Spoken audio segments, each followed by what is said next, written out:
Hey everyone, David Lee here with CoachDavidLee.com, and want to put together this little tutorial here and really cover these phrases. I don't necessarily have to call them scripts, but really just what to say when you're out there recruiting and just networking and talking to people trying to grow your network marketing or direct sales business. So these are 8 just incredibly successful recruiting phrases that I've learned and really kind of developed and really used a lot over the years in my career that have helped a ton. So wanted to share these with you guys, not only going over what they are, but why they work. Okay, so keep in mind, one of the things that you always want to do when you're out there recruiting people for your business, always keep this in mind. Say less to more people. Okay, so that is taking yourself out of the equation a lot and saying less, using your tools more, whether that's a video, a magazine, a local presentation, maybe a brochure, sampling products, whatever that is, take yourself out of the equation as much as possible. You don't have to be salesy, and you'll see that with these phrases. They're not salesy, they're not pushy, they're not intrusive. And also, when you do talk, focus on asking questions, because you're wanting to see where people are, what their mindset is, how open are they to just taking a look at an opportunity. And you'll see that through here.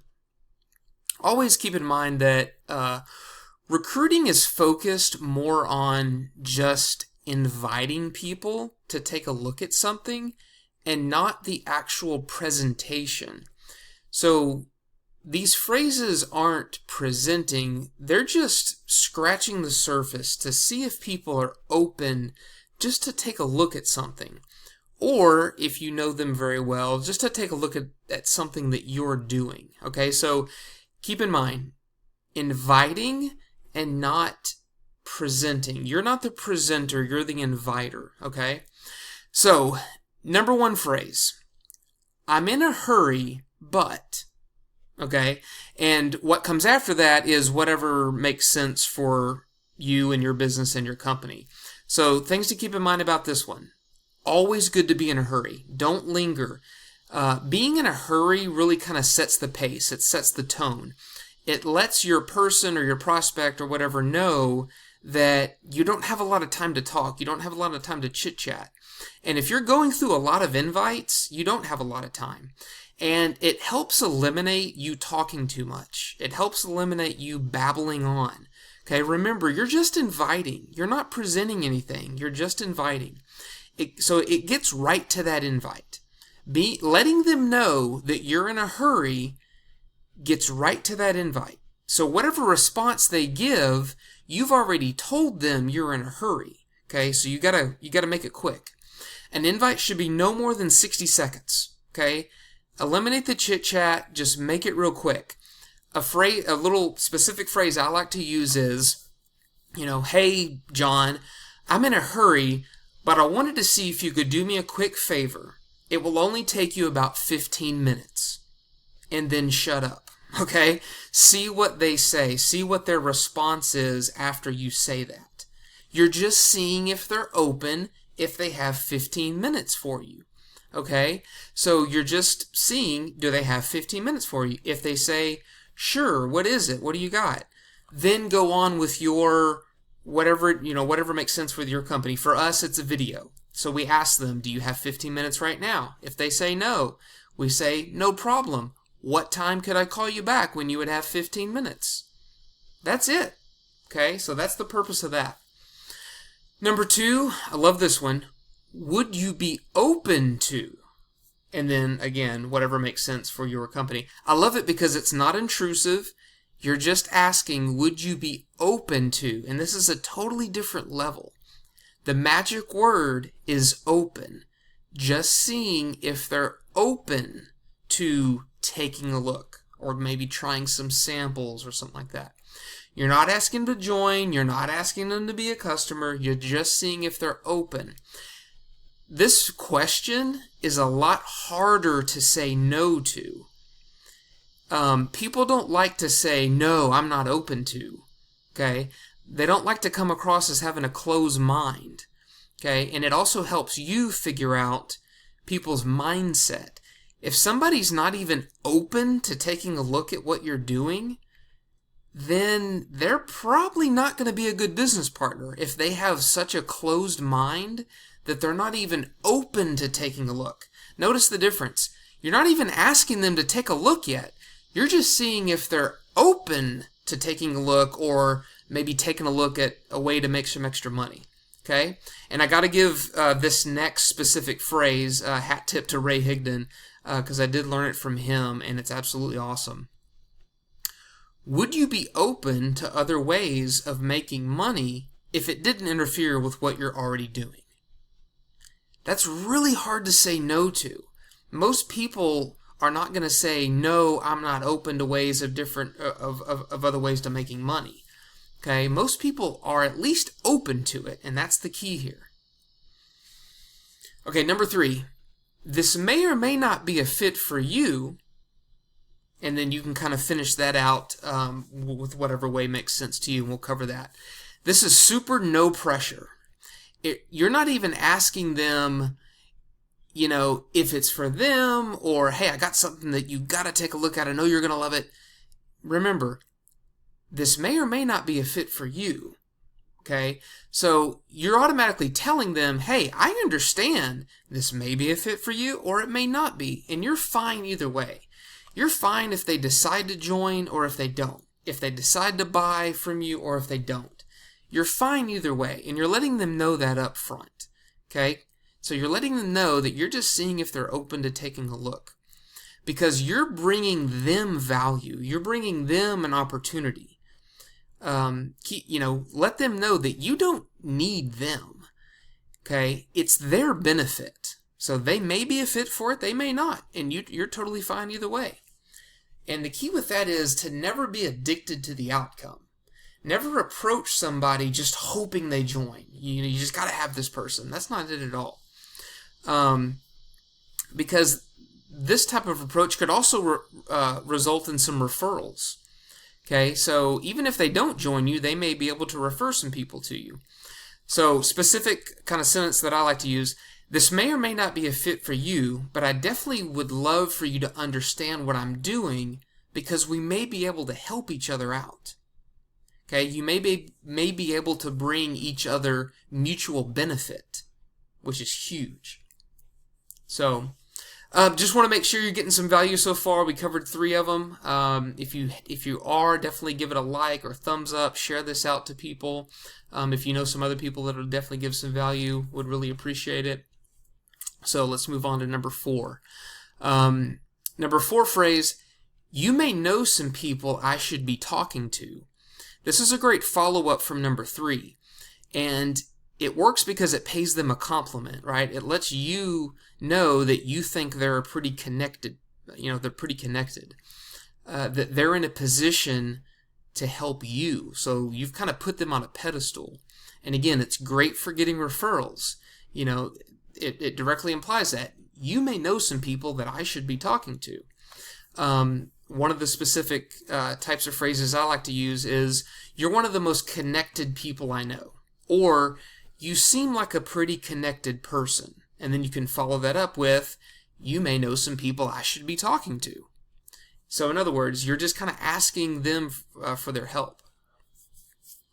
Love this one. If I, would you? And there's a lot of different ways to fill this in. And I got to give a hat tip to Eric Worre. Learned this specifically from him at an event that I attended that he hosted. And again, this also implies a mutual benefit. I'm going to do something for you. Would you do something for me? So some specific examples. If I sent you a link to a 15-minute video, would you watch it by tonight? If I sent you some samples, would you try them by tomorrow? If I invited you to an exclusive business presentation, would you come? See, again, It's you will do something to benefit them, and then you're asking them, would you in turn do something for me? Again, this is very hard to say no to when you approach it this way. It's, if I did this, would you do that? Very hard to say no to. Love that one. Number 6, what did you like best? This is huge for following up. Whether they've watched a presentation video, whether they watched a live presentation, or whether they maybe even tried some products. What did you like best? Huge, huge question. So again, great for follow-up. It begs a positive response. You're asking them what did they like best, and they're probably going to tell you what they liked best, okay? And it's going to reveal their focus to you. It's going to let you know what part of the, for example, presentation they gravitated toward most. What piqued their interest, okay? And you can kind of play off that. You can relate to it because you probably liked some of the same stuff that they liked. And you can say, oh, yeah, I like that too. You know, they may say, well, I really like the idea of building a stream of residual income for my family. You can say, oh, I absolutely, you know, that was one of the things I loved too, and that I continue to love, you know, as I'm building it. You can also follow that up with, great, what else did you like? So after you've said, what did you like best, they tell you, great, what else did you like? Don't ask, what did you think? Because that begs a negative response. And the reason is because people love to poke holes in things. They like to find the mistakes or find the things that they saw could improve. So that's what you want to stay away from. So keep it positive. What did you like best? Okay, number 7, 2 more left. What time works for you? Love this when setting up appointments. A lot of new network marketers and home business owners, they leave it up to the other person to call them back. Don't do that. Set a specific time so that you're calling them back. Never leave it up to them to get back in touch with you because it's not going to happen. They're busy. People are busy. They got family, kids, church, hobbies, jobs. You're down on the priority list. That's just the way it is. It also keeps you in control of the conversation. Okay, you're asking them what time works for them. Okay, it's your business. You've got to own it. You've got to stay in control of your business. So stay in control of the conversation. Whoever's staying in control of the conversation wins. Okay, not that it's a competition, but you've got to stay in control of the conversation. So ask for a specific time. And you're also being courteous, working around their schedule. You're asking them what time works for you. And hold on to your tool until they agree on a time. Your website, your magazine, your video, whatever that is. Never give that out until they've agreed to a specific time to look at it. This will eliminate a ton of chasing, a ton of callbacks, a ton of unanswered text messages, okay? It eliminates all that. So always ask them what time works for them. Set the specific time. Okay, last one. Will you make yourself available? And this one's got some Jedi mind tricks. Okay, I love this one. Most people say, can you or are you able to? And the thing that's wrong with that is that it implies the prospect is not in control. But this question, will you make yourself available, implies that they have total control, that it's their choice and it's their benefit. So they can make the time.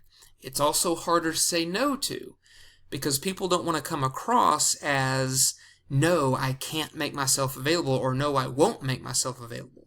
Okay? So quick review. Got a few seconds left. Be in a hurry. See if they're just open. Don't be addicted to the outcome. Ask for referrals and focus on mutual benefit. Keep it positive and stay in control. So, hope that was a ton of value. Definitely share this out. Definitely connect with me at CoachDavidLee.com on the screen there. These are also all in the links below. Facebook at David Lee Coach. And Hope that helped. So definitely stop by my website at coachdavidlee.com, and we'll see you there.